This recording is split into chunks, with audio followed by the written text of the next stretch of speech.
Постои законска забрана до формирање нова влада да нема нови вработувања, освен во ситуации кога се работи за итни и неодложни активности. Тогаш потребно е од Државната комисија за спречување корупција, институцијата да обезбеди потврда дека навистина се работи за такво нешто, вели министерката за информатичко општество и администрација Марта Арсовска-Томовска.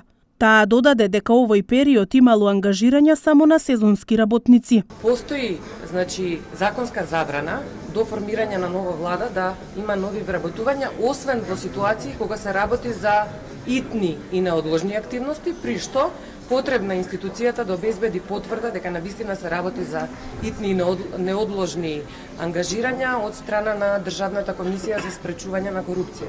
Инаку, јавни огласи за редовни вработувања на неопределено време нема уште од, денот на распишување на изборите. Многу малку вработувања реално имаше во текот на минатата година, а сега и во овој период ќе видиме како ќе бидат се изборите, исто така, додека не се формира влада, нема да може да се објавуваат огласи. Министерката Арсовска-Томовска изјави дека законска обврска е до 31 март да се објават извештаите за вработувањата во 2016 година, кои во моментов се во фаза на подготовка.